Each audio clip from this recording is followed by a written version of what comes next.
create content you own. Content that you own should be your pillar content, like The Real Word. You should have a weekly show for your market, you know, a local show or something like that, that you are doing every single week, that you own and that you can leverage a blog off of, and that kind of thing.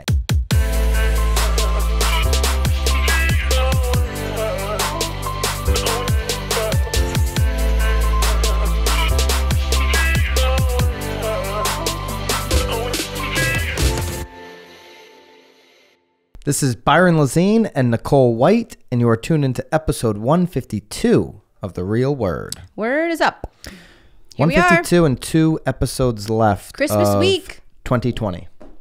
Merry Christmas. Yeah, you too. All right. You're done with your shopping? Yeah. Did you even start? Yeah. Good. Yep. Do you buy anything usually? No. Didn't think so. All right. Okay.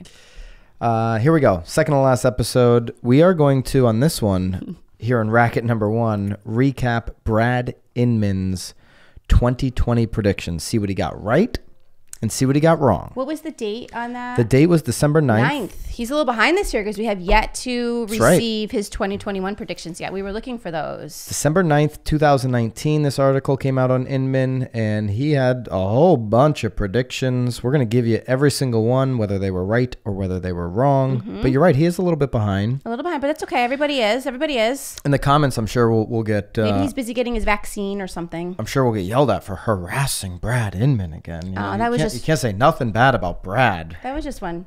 That was just one gentleman. All right. Prediction number 1. Booming housing market. I mean, did it happen? Nailed it. Yeah. That one did happen in most areas. Obviously, there was a couple cities that maybe But what's don't super feel interesting, the same though, way. Reed, it says low interest rates, which is very true. Yeah. A growing economy. I mean, maybe not that wasn't so much an indicator. there. Expanding housing inventory. No. Yeah. No. Shrinking inventory. Supercharge and already wrote. Yeah. I mean, again, it was a booming housing market, but certainly not for the reasons that he expressed in this. He did get the low interest rates correct. We had over 13 record-setting mortgage rates, so that was right on the money there. Yeah. All right, so that's one for Brad. One. Maybe we can get a little dinger going. Bing. One for Brad. Okay. All right. Make sure we get that edited in there. It'll be. Don't worry, it's done All already. right. Number 2 here. The viewers have already seen it. Bing. Skyrocketing homeowners insurance. So we did a little research. We had to because we are not insurance people. According to propertycasualty360.com. This is an article in July. And it did say California saw an increase. Well, it talked about, so from 2020 to 2010, we have seen, again, over the last 10 years, we have seen, I think it says at least maybe 50 or 60% increase in interest premiums. Not interest premiums, I'm sorry, insurance premiums. It sounds like there are some states that are much larger than others, you know, year over year. And one of those being California. And that is mostly due to the fact that there were so many fires in 2019. So I didn't see any, when I did some Google searches, I didn't see any information that really said the country as a whole so went in way that up. article, can you go back to it? Because I don't want to get my numbers wrong. I think it said... Yeah, the article's not pulling up here for some reason, but I'll pull it up right here. I think it said, because there were percentages in there.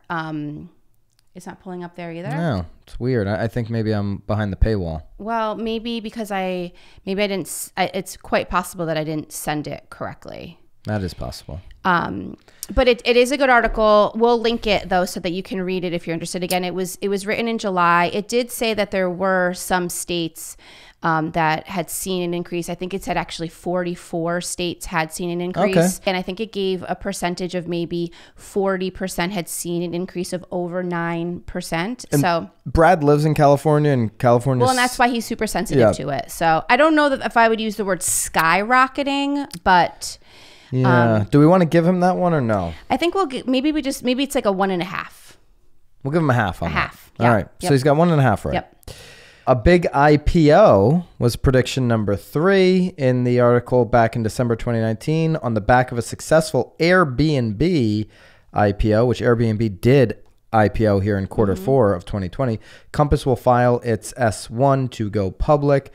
Compass is actually preparing for their IPO. So he is correct there. Robert Refkin, of course, Compass CEO, on what Compass IPO means for agents. This is according to The Real Deal as recently. Does it say when that's actually happening? Because maybe that's So this is a December 8th, 2020 article. So it sounds like it's happening in 2021. Robert Refkin says anything is possible for Compass agents. Now we will be able to invest more in building towards the Compass North Star, the CEO says. And so they are gearing up for what looks to be a 2021 IPO. They've raised $1.5 billion since 2012 from investors, including Fidelity, SoftBank, and Dragoneer. So there you go. So that was a yes. So we're saying 2.5. Bing! Correct. 2.5. Okay. Prediction number 4. Realogy's iBuyer expands. Realogy will expand its RealSure iBuying platform by partnering with either Zillow or Opendoor. I'm giving that a no-go, right? Sure. Did they didn't partner with Opendoor, did they? No, Let me just make sure. I feel like there were so many things happening and then not happening. They're suspending. That was right there. That was old March, news. Zillow, Redfin, Realogy, and Opendoor suspend. I mean, really. iBuyer, they're all suspending it. I mean, there was not. That was in the beginning of the year when they were suspending it. I certainly have not, and so maybe we'll do a question mark here, but I don't have any data that shows me that Realogy has expanded their iBuyer platform. I mean, Realogy in Q1 and Q2 was just hoping that their stock didn't go to 0. Right. I mean, it got down to like $2. Yeah. Now it's back up over 10, somewhere maybe around 12 or 13. I'll give you that number right now, actually. Let's see what it is right now. What's the stock? $15 almost, 14 and a half. 14, but they were, 5.8.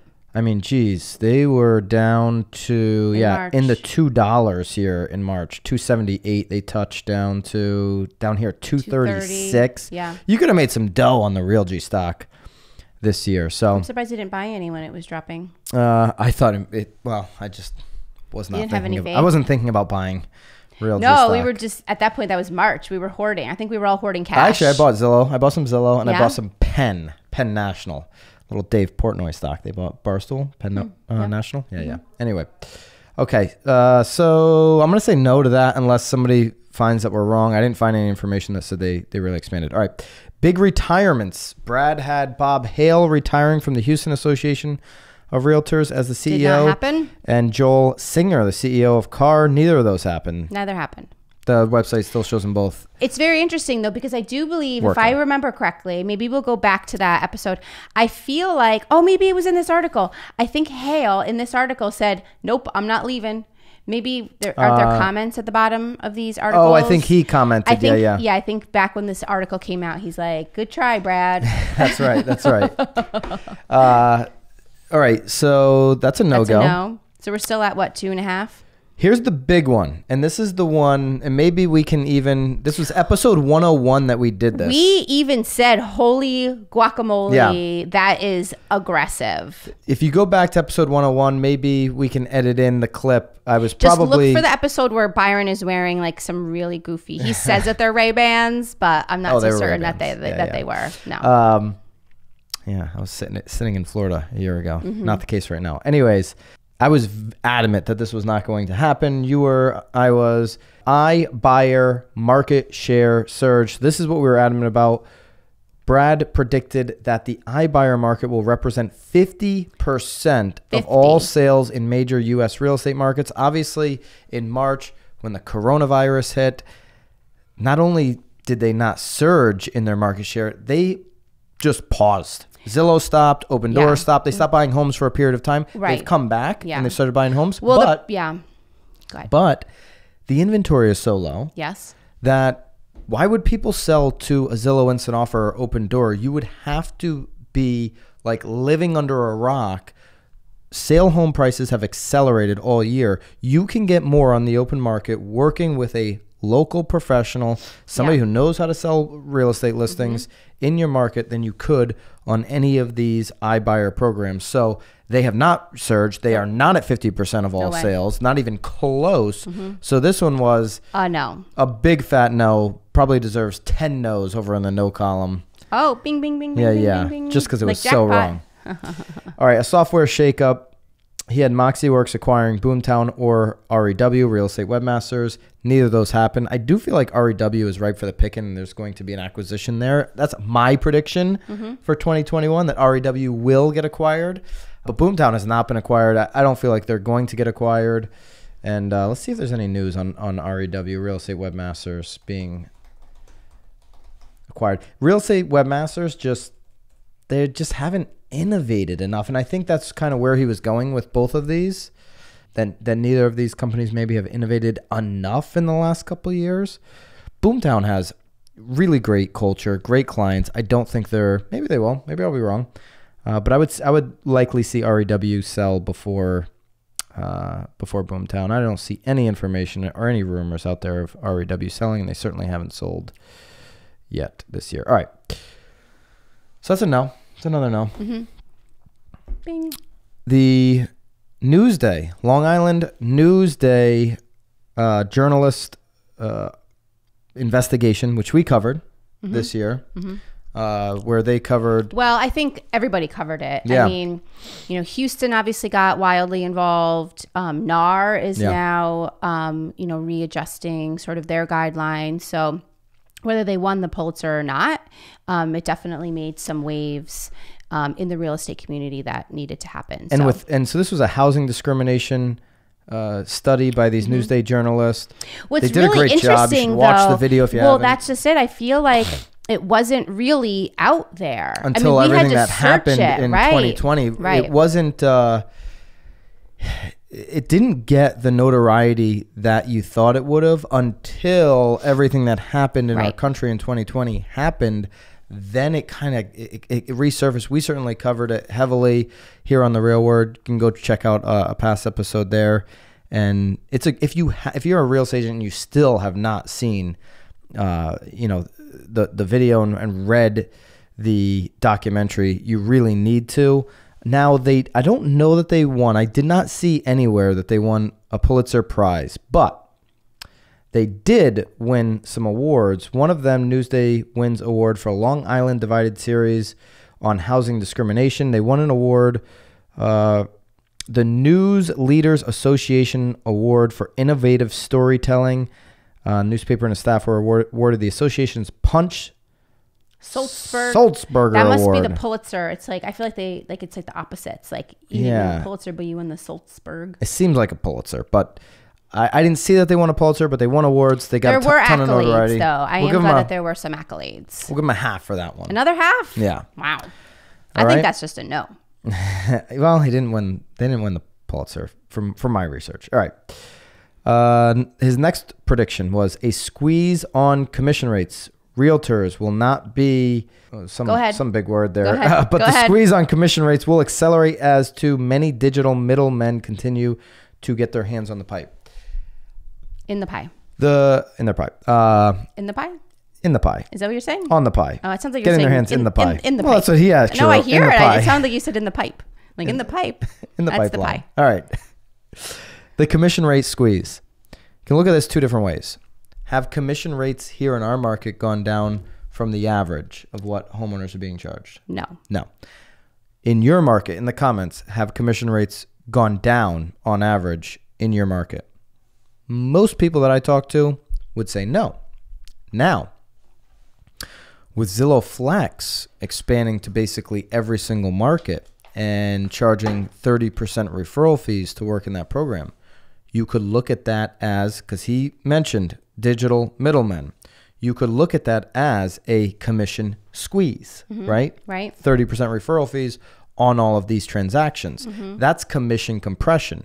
The actual rate that homeowners are being charged has been really unchanged in 2020. But the commission compression on the agent, because of the Zillow Flex expansion and the amount of transactions they've been involved with, is significant and real. Right. So maybe another half there. All right. He just used the word, he used the wrong shin. Squeeze. The wrong. Never mind. Instead of. All right. Last one. Finally, an historic name change. It's so interesting. I mean, is this, maybe I'm not aware. Is this even something that was in the ever running? discussed? I don't think so. So I feel like didn't they spend billions of dollars making their R? You see the commercial now. They're running national commercials. Into like a 3D thing. Why would we change it? The TRA? So, I mean, it sounds like the NRA. So Brad said NAR, National Association of Realtors, will change its name to the Realtor Association. TRA. That has not happened as far as I'm aware. And I didn't even know that was something. So there it is. Our buck's going to the wrong place again, right? Well, I think Brad just kind of threw some spaghetti against the wall. He needed just another one? Yeah. How many were there in total? Well, we got our tracker going here, right? There was a lot. 1, 2, 3, 4, 5, 6, 7, 8, 9, 10. Oh, see, he just needed a 10th. So, Brad, you did okay. I'll give you a D plus, my favorite grade in school. Oh, but that's still passing. Yeah. That is still passing. I'll give you a 65. Congrats. All right. It was a wacky, weird year, though. I mean, nobody really predicted a pandemic, so. Absolutely. So, and I don't think if you're going to come back and double down on your iBuyer prediction, Brad, I think you're going to be 100% wrong on that one in 2021 again, if he's doubling down. 50% market share. I don't think he's doubling down on anything. He hasn't even come out with his 2021 predictions. Yeah, come out with your predictions. Come on, let's go, Brad. We're waiting. Right. Where are you? Racket number 2.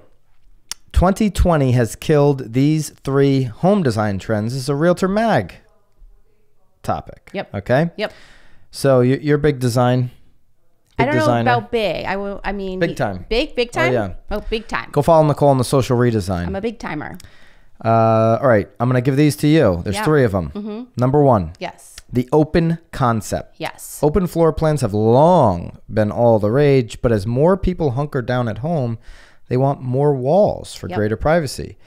This past year, we've been confined to our homes for work, play, and relaxation, and people have learned it's tough for a home to play so many different roles with no physical division of space. Do you agree? So I half agree. I do think that people still very much want an open concept when it comes to like living room, dining room, kitchen space.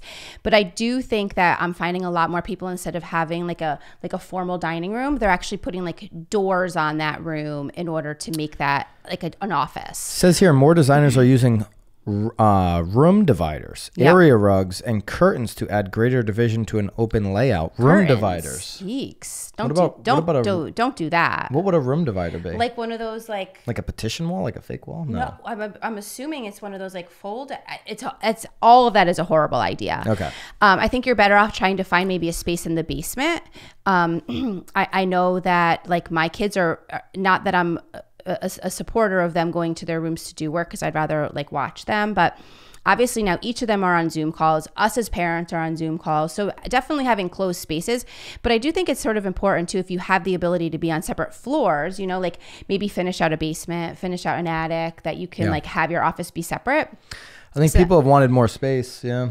Yeah, 100%. But I do think though that, as much as everybody needs that private like space for business, I think that, when you're in the kitchen, you also don't want to be completely separate from your family. Not if you're entertaining. Well, I know there hasn't been much entertaining. Right. But all right. So this one you got all fired up about. I think there's been manipulations with the open concept for sure. All right. So you got all fired up about this one. Open shelving. Yeah. Are they talking about this just in the kitchen? 2020 has killed open shelving. Open shelving has been a popular storage system, but homeowners are now looking to have less of their stuff on display, because 2020 has made so many of us realize that we are massively disorganized and have way too much clutter. We're craving streamlined spaces with seamless, unseen organization. Okay, I 100% agree with that. But I also hope, to sweet baby Jesus, that you guys have spent maybe part of your pandemic organizing yourselves. I think day 1 of the pandemic, I started matching all of my socks. I have a photo of that actually. I matched 1 million socks. It felt great. It's something that I never had time to do. I still, So you though, disagree? This is according to Carolina. I love open Lammer shelving. Rayner. I think, though, instead of closing all of that shit in, like, go through it. Like, this is the time to declutter your life. I mean, it is so fast paced and crazy, and there's so many other things that you're having to deal with right now. Get rid of your shit. Get rid of your flipping shit. I think having open shelving helps you to do that, because now it has to look nice. I said, just go to Walmart, buy some matching cups. I don't like it because then you have to live staged, basically. Well, but how are you living at? I mean, what do you need? You need schmutz on your shelves? Then take the shelves down. No, the open shelves, like, you have to live staged. It has to look pretty. To your point, you have to have nice stuff that's just sitting there. But what are you looking to put on your shelves? I don't know. I mean, we have a cabinet in our house with a whole bunch of art supplies for the kids that I wouldn't want anyone seeing that. Of course, that makes sense. But I don't think you need to close up all of your shelves. I do think, though, again, they're talking about being disorganized. I would 100% encourage everybody to try to get their lives at least get rid of stuff. I'm a big believer in throwing crap away. I mean, it just really makes you a lot lighter. Karina Lammer Rayner, creative stylist at Modsy, told Apartment Therapy that as a people result, don't want it. All right. Open storage. What does it say? Open storage. What? Open storage options will start to be replaced with furniture options. That includes closed storage. Okay. Yeah. Such as the storage coffee table. Oh my gosh, I saw a coffee table on, I think it was on TikTok. I feel like I see everything in my life on TikTok Everything. If it's on TikTok, it's real news. This thing had like fridge and compartment for snacks. Like it was definitely a bachelor, and it was a nice like white coffee table. I mean, it had like black lights in there. They can't just go to the kitchen? Oh no, this is the real deal. This is like for a gamer. Oh my God. All I think about is like the ants and like the mice that would get into ants. there. No, I'm certain of it. But Nicole. You throw like my children in there. All right. I mean, if I was, 16, I would have had that thing. Yeah, that would be disgusting, though. It would have been awesome. The thing would be empty because you would never be replenishing it. All right. The third one here on the list was Sterilized Spaces. Mid-century modern design has ushered in a more standardized style that is now feeling sterile and lacking warmth, designers say. This is the designer Robert McKinley. He told this to Apartment Therapy.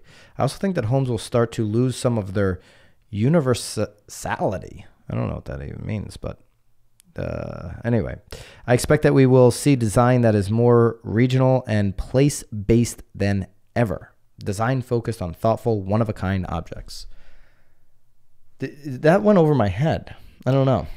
It's interesting, though, because I feel like that contradicts the whole open shelving, though. Yeah, I don't know. But wait, the topic is they want three design trends that went out, and this is saying they're saying sterilized spaces have gone out. It needs to have a warmth, it needs to be, I don't know. You don't like that? I mean, when we're sterilized spaces in, I like a sterilized space, actually. Yeah? I like straight lines, modern, nothing in there. Yeah. Completely blank. It sounds staged with your open shelving. No, just nothing in there. No staging. All right. I don't know. That one went over my head, but there's the three. We'll link that up if you care to read that. And then our Marketeer of the Week, top 9 social media trends to watch in 2021. So let's go through these 9. This is Katie Lance. Wrote this for Inman. Shout out to Katie. Love you, Katie. Haven't seen you in forever because there have been no events in 2020. Oh, you usually see her? Yeah, I've done a couple panels with Katie. Interesting. Yeah. Number 1, create a content plan. We talked about this a couple episodes ago. Absolutely do that for 2021. Great tip there. Yep. Number 2. Well, not just make a plan, actually follow it. Yes. Do it. Yes. Yeah. Number 2, leverage all facets of Facebook. So she talks about maximizing your Facebook groups to build community. Facebook groups are the best thing you can do on Facebook.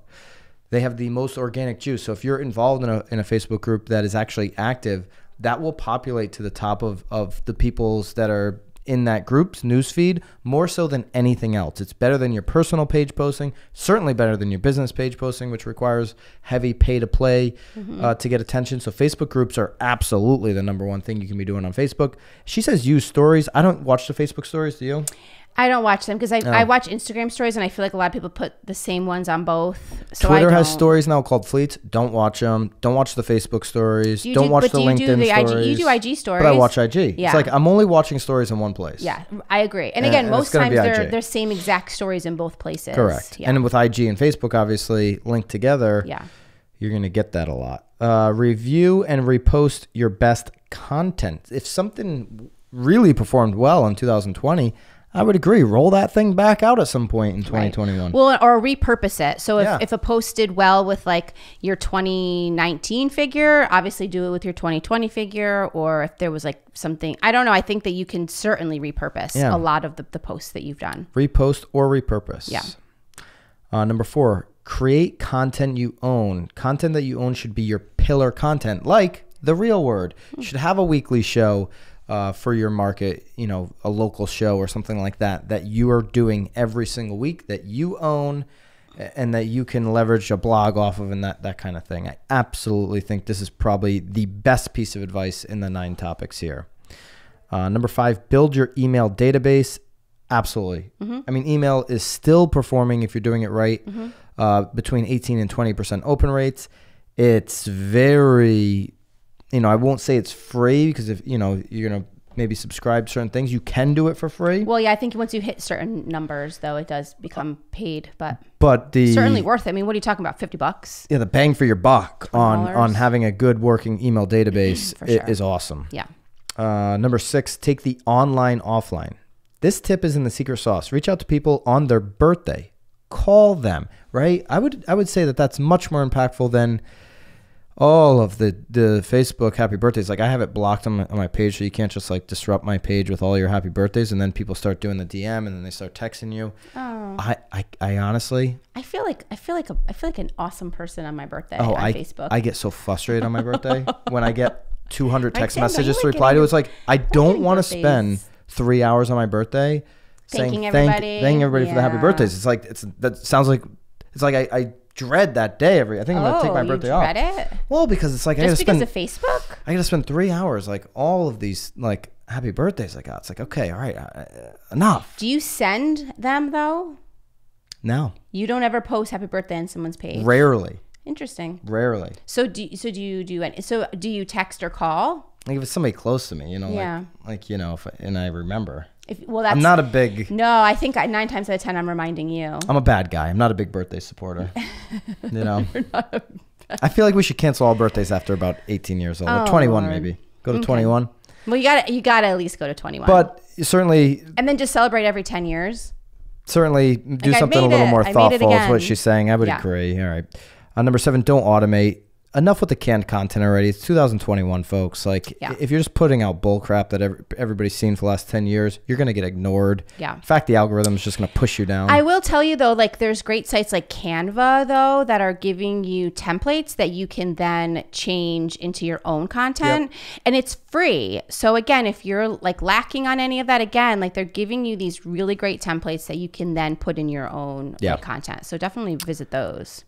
Number 8, embrace Instagram. I mean, Katie, love you, but this does seem a little 2015 on the headline. But she goes on to say, embracing new features like IGTV and Reels can have a considerable impact on your engagement. I'm not doing the Reels thing. It's like TikTok. I enjoy if I want to lose hours of my day, I go right on TikTok, and I love it. Surprised she didn't mention TikTok here. It's got by far the most organic. Thousands of people are watching. I mean, it's crazy. It's fun. I feel so boring after I watch it because I'm like, these people are, first of all, they're living in the largest homes. They're so much more creative than any of us. There's a lot of creativity happening there. I mean, and the editing, like, gosh, I remember I did for a hot second, I did the White House Lax page. Yeah, and you should have kept that going. Well, that was very niche. Nobody else is doing it. I know, but damn, I mean, editing those videos, I need some help on that. But these people, like, there's like songs and I love Dances. It's so fun. I mean, there's this one woman I started following. She just starts dancing in stores. I like the I'm a Ghost one where they pop out and then they're dancing over here and then they pop back into their body. Oh, I haven't seen that I'm a one. Ghost. Have you seen the guy that he does everything like if he was an Italian parent or just like a normal parent? Oh my God, I love it. The American Dad versus the Italian Dad. Yeah. I mean, that's funny. Hello. But she says embrace Instagram. I mean, if you haven't done that by 2021. Oh, look, and she's saying post like 5 to 10 stories throughout the day. Yeah, for so sure. I agree with that, but let's not go too crazy. I mean, if I see that there are a million, like sometimes like I love Tom Ferry, I do, but like I'm like there are too many lines. I'm not interested. Yeah, when he starts answering all the questions. like, and I'm out. I would say, I post once a day on Instagram, or try to. On your story, or you're just talking about a post? In my timeline. Yeah. The people that really get good traction on Instagram are posting 3 to 5 times in their timelines. That's where you should be posting more timelines, myself included. Yeah. By the way. The stories, it's just like, man. Stories about 10 times is kind of I think the good number there. Yeah. And then number 9, pay attention to LinkedIn. Absolutely agree. This would be above, Twitter and any of these other platforms. I think LinkedIn has really huge potential. The organic reach has been better than Facebook business pages. That's going to be my goal for 2021. Yeah. I'm going to get onto LinkedIn. LinkedIn's good. Good stuff happening there. Good connections. And their social media side of LinkedIn has really exploded. She even has a little video on LinkedIn tips. I'll have to watch that. So LinkedIn tip video Thank from you, Katie. Katie Lance, the Marketeer of the Week, with her Inman article. We'll link that up. 1 episode left in the year. Hopefully, Brad, you've got your predictions out so we can cover that. I know last episode I promised we were going to do the Swanepoel. Didn't happen. 2021 trends. I have not dug into it. We had a busy week. We had some hiring happening over here at our Connecticut One in Company team. One in Company at William Ravis. And we had a very busy week there. And just slide that in there. Yeah. So I was not able to read the Swanepoel 21 trends report, but I will. But you got Christmas. You could sit on Christmas Day and read it. That's when I'll do it. While your 2 little girls are playing with all their toys. While I'm sipping on some hot cocoa. Oh, don't do that. No, you have to have do a bloody or something. Yeah, I'll do something crazy. Yeah. Well, that wouldn't be too crazy. You had my bloody. What did you think? I did. It was lovely. Yeah. I enjoyed it. Big Bloody Mary tip for those who plan on making some Bloody Marys for the holiday. Clamato juice. Yeah, don't do that thick. I don't like the thick. Bloody Mary sauce that you get like the mixer at the grocery store. Get like Clamato juice. Yeah, I don't like chewing my drinks. But a Bloody Mary tip. All right. Hope everybody has a safe, happy holiday season, whichever holiday you are leaning into. We got 1 episode left for the year. If you're not seeing this till after the new year, hope you had a good new year. But more so, hope everybody stays very healthy. Yes, stay healthy. All right? Yep. And keep it real. Enjoy your families. See ya.